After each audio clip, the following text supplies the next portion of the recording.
Hello and welcome to Cheetah TV. My name is Brian Badger from the Cheetah Conservation Fund.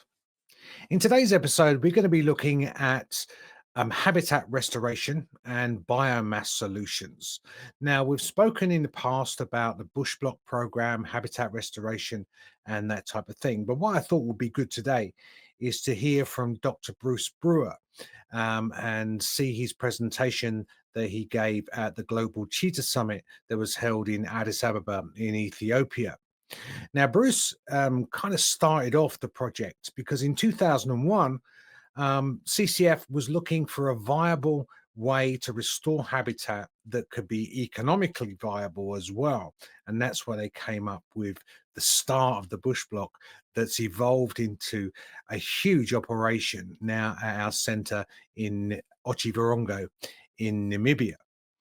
So if you like the videos, please like, share, and subscribe to the channel. It really does help us grow. And you can find all details and loads of stuff on our biomass program on our website, which is at cheetah.org. So let's go across to Addis Ababa and hear from Dr. Bruce Brewer. Okay, I'm here today to basically explain why a conservation organization is running a factory in Namibia. If you don't know already, we are part of a tribe of perhaps 200 staff spread through the US, Namibia, and Somaliland. Mati and I work in Namibia itself. We have problems with habitat loss, and we've got to find some ways to combat that. And that's what I'm going to talk about in a bit. Habitat loss, of course, has the very simplistic range contraction. We also have problems of fragmentation. We also have so-called development as we convert the land to shopping centers and condos and whatever. And we have a problem since we're going to have more people, we're going to have more farmers, and we end up with habitat degradation due to poor rangeland management. One of the problems we face in a lot of our region is what is commonly called bush encroachment. We live in what should be a mixed woodland savanna. There is no right balance, of course, but it's some ratio of woody plants to grasses. But due to poor rangeland management, you can end up with conversion from a fairly open area to a very dense habitat. In our areas, this is generally thorn bush, something you don't want to try to walk through if it's a dense glade. These are relatives of acacia. In our area of the world, they're no longer called acacias. The Australians took that back. They had the first ones. And so now ours are predominantly Senegalia and Valencia, but you can think of them as acacia thorn bushes. Very, very tough environment to move through.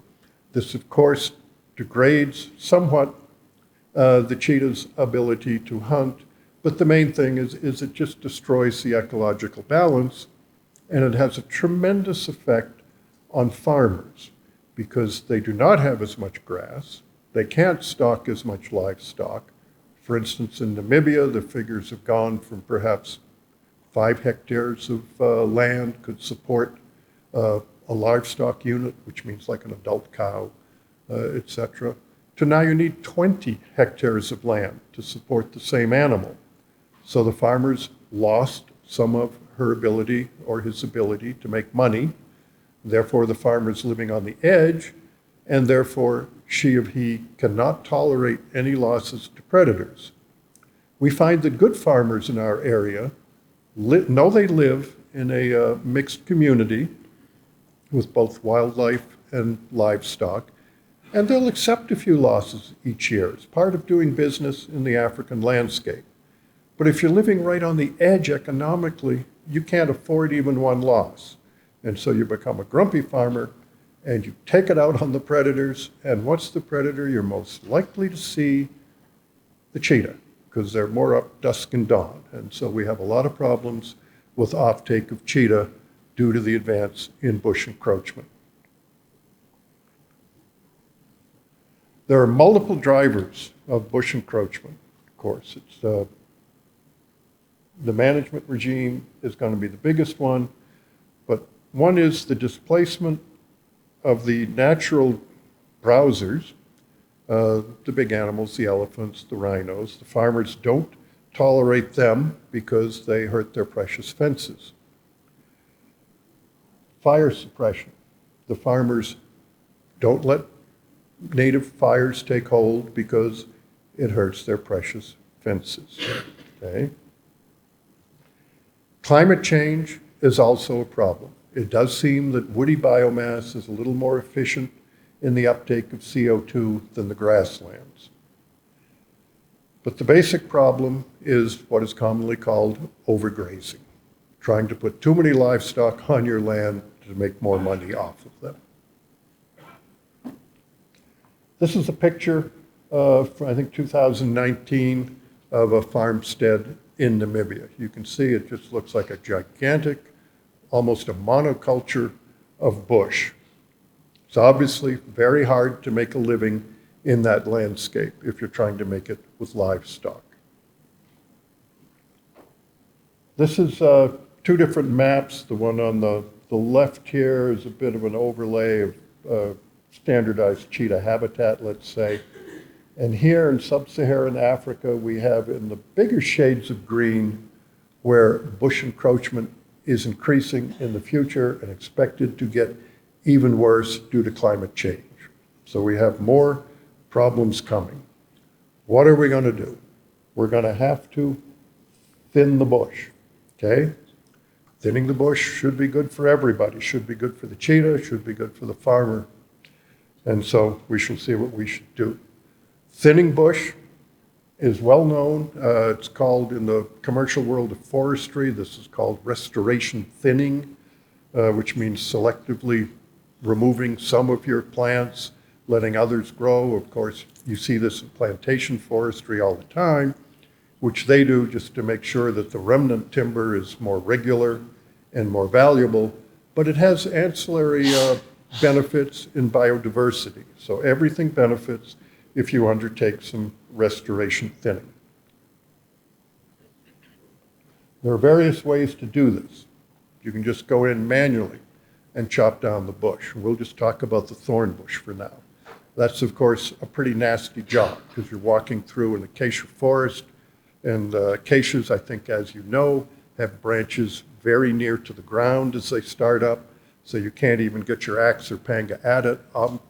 Often when we have teams doing manual thinning, it takes two people to take down an adult bush because one has to take a pitchfork and push it over, so the second one can get at the base of the trunk and whack it off. It's a very, very hard job. There are semi-mechanized approaches, as we call them. This means using things like chainsaws or brush cutters, these weed eaters, but you put a cutting blade on it so it can go in and chop down the bush. And things called a trolley saw. I think that term is perhaps specific to Southern Africa. It's basically a thing that looks like a lawnmower with a spinning blade on front that you push into the bush and chop it down. These are more efficient than manual, but they're still not overly efficient. There are then many mechanized ways to go about it. And I'll show you a picture in a moment. And these are generally skid steers, tractors, bulldozers, or purpose-made equipment that can go in and chop the bush at the base and fell it. Aerial poisoning is not really a method of restoration thinning. It will kill the bush, but it leaves the bush behind, so you haven't opened the habitat. You still have to go in and somehow eventually chop it and remove it. So you want to thin the bush somewhat, but wait a minute. Let's say this is two adjoining farmers, and one on the left has not got it yet. She doesn't have any money to do anything for harvest. The one on the right decided he would invest in it to clear his land so he could grow more livestock. And so he took down almost everything, and now we just have an open belt of grass. Of course, that's very bad for biodiversity, not what we're after. And so one way to get around that is to demand there be certification. These are things like the Forest Stewardship Council, which we belong to. Certification generally will will look at not only how you do your forestry, but they'll look at how you take care of your people and who benefits, et cetera. There are various entities that do certification. I shouldn't say it's an evolving area, but there's still debates within that. Currently, there's a new EU certification scheme we're going to have to join because we sell some stuff into the EU, and FSC even isn't recognized in the latest EU certification scheme. They're rapidly changing to meet those criteria, but they're not there yet. But we're big proponents of certification. So you get certified, you've got the bush, you want to thin it, what are you going to do with it? Hopefully you'd like to get paid for thinning it, okay? So you can get products out of it. You can get firewood, you can get charcoal, which is very common. But you can get construction timbers out of it, depending upon how big your bush is.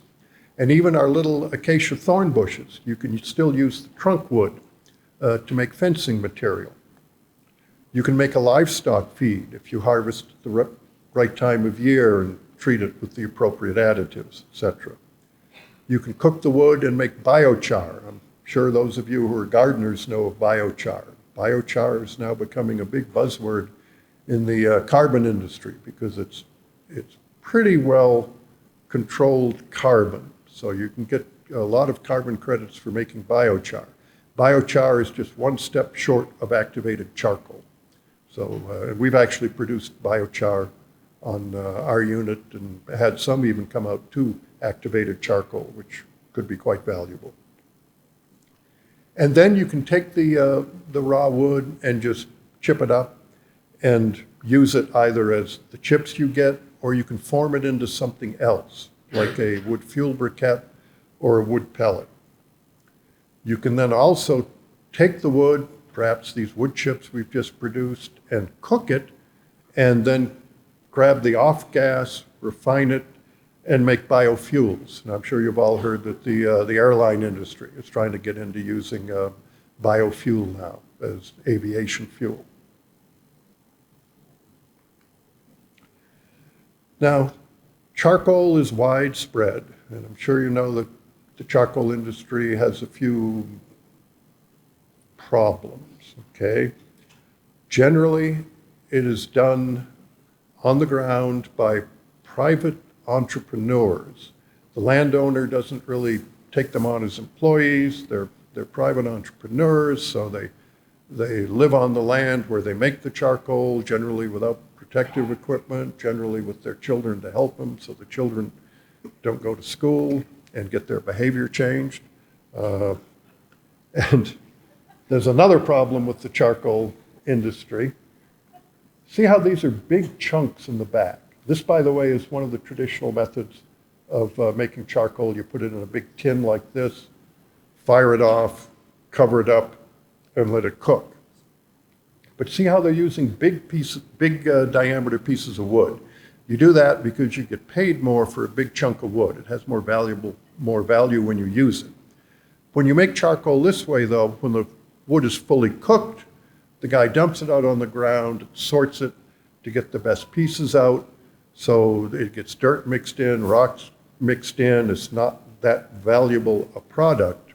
And he or she, and it's almost always he, has only been able to use the large diameter trees, and he's left everything else behind in the veldt. So you haven't really thinned or opened the veldt. This is an example of what's called industrial charcoal. You can see the guy is harvesting, and in this case with a chainsaw, so actually he's still not going to use the smaller wood, though he could. But at least he's taking that wood and putting it in this giant industrial retort. Raw wood is simply going up here and dropping in one of the 4 chambers here and being cooked for a period of time. So you don't have as many people living on the land with the associated problems on the land. You simply harvest the timber and bring it to your industrial retort and process it there. So that's a step up, that's an improvement, but you're still making charcoal. There are other things you can do. Harvest at the right time, you can turn this into a livestock feed. This is especially important during drought times. Another important thing about this to note, though, if you're going to make a livestock feed, you're of course just using the leaves and small branches. This is the stuff being fed into a wood chipper. And so you're able to utilize smaller bushes so you can thin the habitat better. And then you can use the biomass for energy. This is a giant wood chipper known as a grinder.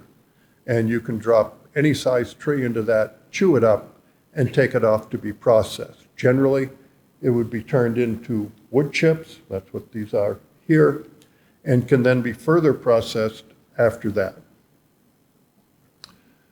Well, the boss decided we had to do something to show that you can do things other than charcoal. So we had to get into the biomass industry. So we had some questions. We're going to get into biomass industry for restoration. How are we going to do this? What are we going to do? We talked about this for a while and decided, well, we couldn't get into a huge extruded wood factory or a pellet factory or make biofuels, too expensive, but might be able to capitalize a smaller business if we could get some money. So Laurie had a chat with the Namibian government, which then had a chat with the United States government, and in the early 2000s, we got a USAID grant to capitalize a small wood fuel briquette factory. This is Bush Block. This is actually a copyrighted product name. This is something we make in Namibia and now sell both in Namibia but also up in Europe. And over time, our process has grown considerably. The actual wood extrusion is done in these sheds. We have supporting sheds and power plant and laboratories and storage sheds here, water treatment plant. And so we do utilize small bushes. That's what we wanted. We wanted something a product that can be made out of the smaller bushes, or any size bush actually, so you can thin the habitat as you would like. So this is an example of this poor guy going in and harvesting the bush manually. We then throw it into a wood chipper, just like a municipality would have, you'd be familiar with, and that's to reduce it in size and then send it off to our factory. And we also have fully mechanical equipment. This is a skid steer mounted thing on the left. I'm sorry about the bad picture of the blue machine, but the blue machine is the world's smallest commercially available forest harvest machine, because we're never going to take big bushes. Actually, in Namibia, you're not allowed to take something much bigger than you can get your hands around at trunk diameter size. So since we never wanted to take something big, we shopped around, found the smallest machine you could get. But this is the exact relative of the machines you see on TV that can chop a sequoia at the base, turn it sideways, and zip off its limbs and send it off to be harvested. So we chop the bush in the field, we let it lay around for a few weeks for the leaves and needles to fall off and stay behind to fertilize the environment. And then we chip it, so it's just logistically more dense, bundle it up, take it to our factory, grind it up, and then we're going to extrude it. These blue things are extrusion presses. These red tubes coming down are full of the ground wood. We've received the wood from the field, we've ground it down to about the size of an oat grain, and it's going to drop into the extrusion press. That's it. There's nothing else going in there, no additives whatsoever. The heat, there's a little bit of an external heat band, and the pressure in this machine causes the celluloses to reconfigure chemically and bind, and you get a continuous log stream coming out. This process was developed by the Japanese in the 30s when they were running short of oil and they needed fuel to run their railroads. So the process was developed there.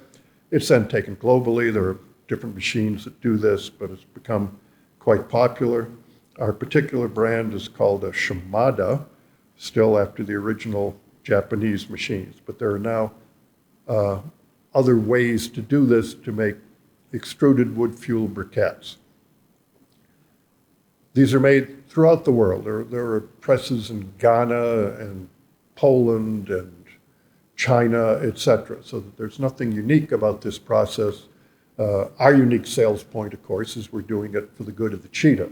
So we try that in our sales pitches. We also have a small experimental wood pellet press to showcase pellets. Wood pellets are the things that look like perhaps dog food or rabbit pellets, and is the most common form of woody biomass in the global trade. There's about 20 million metric tons of wood pellets moving globally each year. And we're also developing, which soon we'll have in process, some small electric power plants that can receive the wood chips and convert them into a gas, use that gas to run through a standard slightly configured generator, power an alternator, and get electricity. This, of course, is great for decentralized power. And much like this ad claims, it is cheaper than the cost of diesel. That's the throughput. The actual machine itself is still more expensive than a diesel generator. But we're hoping as the industry develops more, that price will come down, and these will be units that can be used throughout the areas that suffer from bush encroachment, because then you're solving two problems. You're thinning your bush, and you're using it to give yourself electricity. Obviously, as biologists, as good stewards of the land, you have to pay attention to the after effects of the harvest. This is a picture of another one of our staff here in our, actually that was a visiting laboratory, but it's very similar to our woody biomass laboratory. Just a final thought here to remember though that we all need money to do conservation to save the cheetah, obviously. The multinationals generally are more concerned with poverty eradication than they are with conservation. So if you can come up with a methodology like this that can employ people, perhaps it's an avenue to get into a different funding stream than we're used to. So it's kind of thinking outside of the forest, shall we say. And I encourage people to please get more involved in habitat restoration where appropriate. We're glad to talk to anybody about our experiences, which are mixed, of course. We're not making money on this yet, but we're employing 40 people in Namibia. We're restoring habitat. So overall, it's a pretty good undertaking. But if you get into it, please leave some bushes behind for the play trees. Thank you.